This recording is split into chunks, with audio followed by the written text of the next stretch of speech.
Merci pour cette séance, tout d'abord.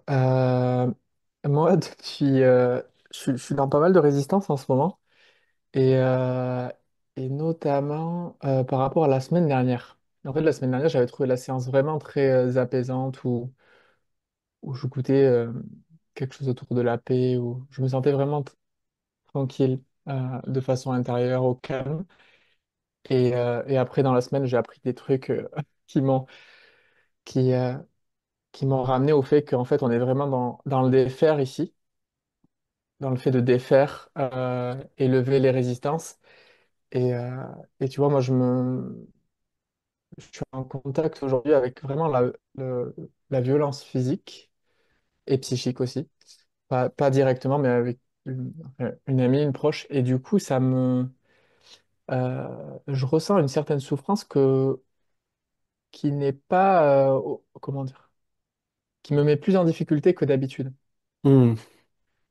C'est-à-dire que donc j'essaie de faire, tu sais, trouver la résonance, de sentir, ok, chez moi, qu'est-ce que ça vient chercher, à quel endroit je me trouve violent, j'imagine, et j'essaie de remonter à la séparation. Tu sais, de Hmm. comment tu proposes ça, moi, ça m'aide de renverser en fait, ce que je ressens, le renverser sur moi, et après, au niveau de la séparation avec la source, tu vois, avec Dieu Oui. sentir, ok, qu'est-ce qui se passe? Et ça touche directement à l'intégrité, si tu veux. Et L'intégrité. l'intégrité. D'accord. Et pour moi, dans ce que je ressens, il y a de l'intolérable. Si tu veux, Mhm. je me sens très dans l'ego. Enfin, du coup, dans ma particularité. Ouais. Hmm. Et je sens que j'ai besoin de sentir l'intolérable dans ce que je vis. C'est-à-dire, ça me permet de me dire, je sais pas comment te dire. Ouais, oui, c'est Tu vois intéressant l'idée? façon de le dire. Tu ressens le besoin de ressentir l'intolérable. Oui. Exactement, j'ai du mal à lâcher parce que je me dis, mais attends, mais si je ressens pas d'intolérable à cet endroit-là, comment je fais? Tu veux, ça, il peut avoir, dans l'environnement, il peut avoir des enfants. Euh, c'est, L'intolérable, moi, me permet de me situer par rapport à la situation et de juger. Je suis un peu, du coup, j'ai vécu cette séance dans la confusion. Surtout quand tu parles qu'il n'y a pas de niveau. Ah oui. Tu vois? Je sais pas Oui. si c'est clair. N'hésite pas à me poser des Ah questions si tu as oui, oui, besoin oui, il y a de plein de clarté. petits bribes de choses super, c'est vraiment très intéressantes, très importantes. Ouais.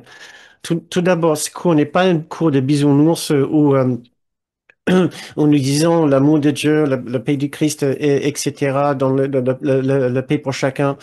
Nous faisons vraiment face aux réalités dures, parfois extrêmement cruelles et extrêmement injustes de ce monde. Ce que nous ne voulons jamais perdre de vue, c'est que au-delà des apparences, il y a un autre niveau de réalité. Mm. Il se passe autre chose, aussi difficile que c'est. Ce n'est jamais pour nier ce qui se passe sur le plan ici. Et si nous sommes appelés à aider des personnes en difficulté, nous devons de les aider. Voilà. Nous sommes là pour aider, comme le cours dit, sur le plan où la personne a besoin d'aide. Voilà. Ça ne vaut pas la peine de dire à quelqu'un qui subit des violences, le Christ en toi est entièrement en paix, ne t'inquiète pas, ça sert à rien. Le cours va jamais proposer cela. Par contre, ça peut nous aider, nous, tout en aidant cette personne à se Mm. protéger et en contraignant la personne qui est violente, ce que nous devons faire sans faute. Et nous pouvons nous rappeler pour nous qu'il y a néanmoins une réserve de force dans chaque personne, pas simplement dans la victime, mais aussi dans le bourreau, qui risque aussi de passer par un moment très difficile s'il est incarcéré ou s'il est voilà, conduit je ne sais pas où et comment. Mais c'est à savoir qu'il y a deux niveaux de réalité et de ne jamais oublier l'autre l'autre plus élevé, qu'il y a en chacun une réserve de force et de paix qui peut aider la personne dans la situation difficile. Cela ne veut pas dire que la personne peut ni veut, parce que nous nous souvenons aussi que chaque personne est venue ici dans le but de se séparer de Dieu. Et comme tu as dit, cette séparation est très violente. Donc chacun va Mm. vivre des aspects de violence dans sa vie ici. C'est inévitable. Même nous sommes nés dans la violence. La naissance humaine ici est pour la plupart du temps vécue d'une façon très violente par la femme et par la maman et par le bébé. Euh, euh, et donc, on ne peut pas éviter la violence dans cette vie. Ce qui nous gêne profondément dans la violence, c'est ce que tu as essayé de dire, c'était la violence que nous avons fait subir à l'unité de Dieu.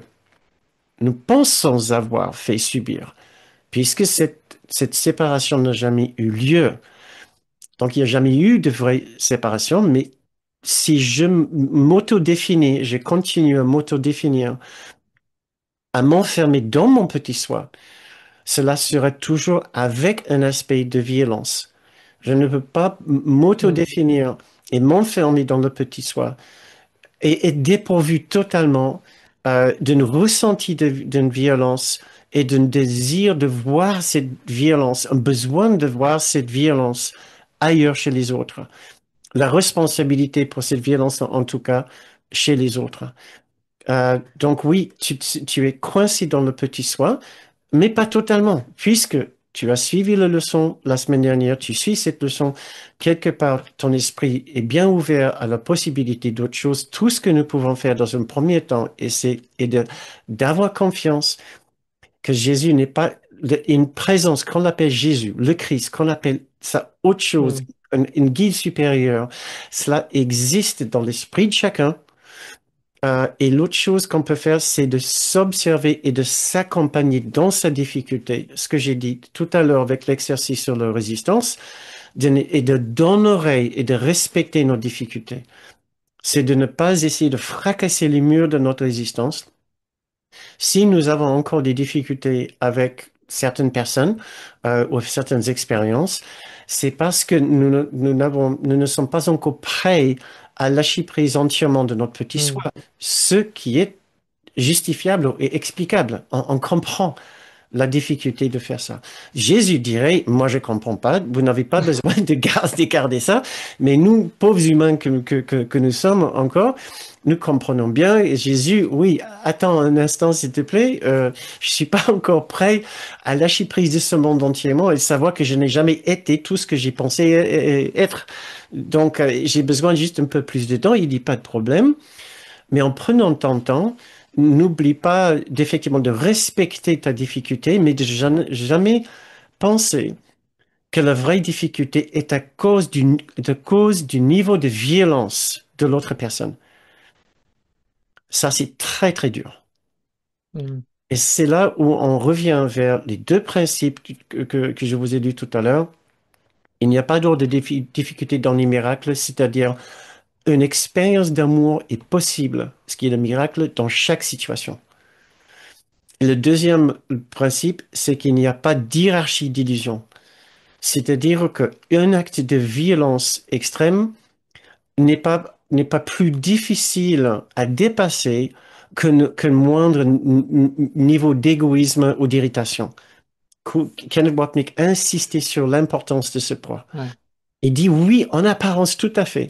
C'est plus facile de pardonner et dépasser la difficulté d'un accident de voiture que ce l'est, par exemple, pour toutes les horreurs qui sont en train de se produire à Gaza en ce moment. Euh, Sauf, on comprend mieux quand il dit, quand tu t'élèves au-dessus de ce monde comme une réalité et comme la réalité, et nous comprenons que les âmes et les esprits viennent ici pour être en guerre. La guerre est inévitable ici. Il y a différents niveaux de guerre, différents niveaux d'intensité des guerres, bien sûr, mais la guerre est partout. Euh, Quand nous permettons de nous élever, ne serait-ce qu'un instant, à considérer la possibilité qu'ici, nous traversons une scène. C'est une pièce de théâtre, c'est une scène. Ce n'est pas la réalité définitive. Ça commence à aider. Cela ne veut jamais dire que nous ignorons ce qui se passe ici, que nous soyons indifférents de ce qui se passe ici, que nous soyons résignés. Nous devons être des acteurs, nous devons contribuer euh, au principe de droit et de la protection de ceux qui ont besoin de protection et aussi euh, pour limiter, pour contraindre ceux qui sont des personnes qui ne sont pas justement dans leur esprit juste. Kenneth Wapnick, il était dans l'une de ses premières activités professionnelles, il était directeur d'un centre pour les adolescents en grande difficulté, très perturbés. Et il y avait souvent des actes de violence dans ce centre. Donc, qu'est-ce qu'il faisait? Il ne les laissait pas faire. Il était assez physique, il était assez athlète à l'époque, et il les taclait littéralement, il les plaquait au sol, comme un rugbyman. Il les contraignait physiquement. Il a dit, c'est seulement juste, dans le sens du cours, c'est de l'esprit juste de contraindre quelqu'un qui est juste en train d'affliger à lui-même et à d'autres personnes euh, des extrêmes de son ego. Ce n'est Mm. pas, ce n'est pas juste, ce n'est pas euh, approprié de laisser l'ego de notre personne continuer à faire des dégâts, puisque la personne va, d'une façon ou d'une autre, euh, subir la culpabilité, subir un retour de manivelle. Voilà. Donc, nous essayons d'aider cette personne qui est hors de son esprit juste en le contraignant. Donc, je ne sais pas si j'ai répondu à tous les aspects Si, tout à l'heure. totalement, et ça me ramène au bouquin sur la gentillesse de Kenneth Wapnick, où quand il parle justement de ce qu'est la vraie gentillesse, quand tu dis ça, ça me ramène à ça, où il pose parfois le fait qu'il y a des actes de fermeté qui peuvent être faits dans le cœur aussi, tout en étant dans quelque chose de juste. Je j'ai plus le titre du livre, mais Oui, je cherche ici, je ne l'avais pas sur l'étagère. Ici, c'est le pouvoir guérisseur de la bonté, je crois. oui, voilà, c'est ça, Ouais. c'est exactement Le ça. bonté en anglais, savoir que le bonté Oui, a été, c'est le mot gentil c'est kindness. mais Kindness n'a pas une très bonne traduction. Plus souvent, on le traduit comme gentillesse. hmm. Pouvoir guérisseur de la gentillesse, le pouvoir guérisseur de la bonté, oui, qui est un excellent, excellent livre sur le sujet, tout à fait. Oui, cela ne veut pas dire laisser faire. euh, et Et ce que tu m'as dit, oui, ça m'a ramené du coup à ça. Et un deuxième point aussi, c'est le fait que en sentant l'intolérable en moi, c'est une façon aussi de me mettre au-dessus. Tu vois, j'ai senti quand tu me posais ça, je me dis, ouais, mais en fait, quand je fais ça, quand je suis à cet endroit-là, mm, bon, je suis dans ma particularité et je me ouais. trouve au-dessus du bourreau. Oui, Tu tout à vois? fait. Grande différence tout à fait. On se permet de juger, de se mettre en juge celui qui peut regarder les actes des autres pour les trouver intolérables. Tout à fait. C'est classique, c'est business as usual, c'est des affaires comme Ouais. toujours, que ça tourne, que la route tourne, que l'entreprise de Lego tourne encore. Euh, ab- Absolument. Ce qui est génial, c'est vraiment très bien si tu peux voir ça et voir, comme tu as dit, le ressenti du pouvoir que ça semble donner, un pouvoir de jugement, de supériorité, de différence. Or, nous sommes tous liés à une façon extrêmement intime à chaque bourreau. Nous sommes les uns des autres. Il n'y a que nous à la fin. Et notre façon de résister cette conscience claire qu'il est impossible d'être différent des autres et séparé des autres, prend la forme de ce sentiment que ça soit intolérable, d'intolérabilité. Voilà, Hmm. voilà. Euh, et tout autre jugement aussi d'horreur, d'effroi, de dégoût. Et c'est pourtant, c'est extrêmement facile de ressentir tout cela en regardant ce qui se passe dans certains domaines de ce monde, très difficile à éviter. Donc, soyons très respectueux envers notre expérience, mais ne soyons pas dupes.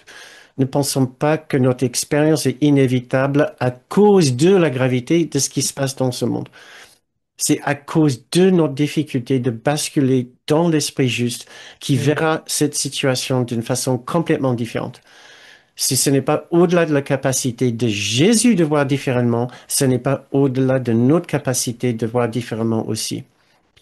Et il n'y a aucune situation qui dépasse la compassion et la sagesse de Jésus, où lui, il peut trouver de la douceur, de la tendresse pour chaque personne, même si cela veut dire contraindre chaque personne qui est en train de faire des choses particulièrement injustes et inconsidérées.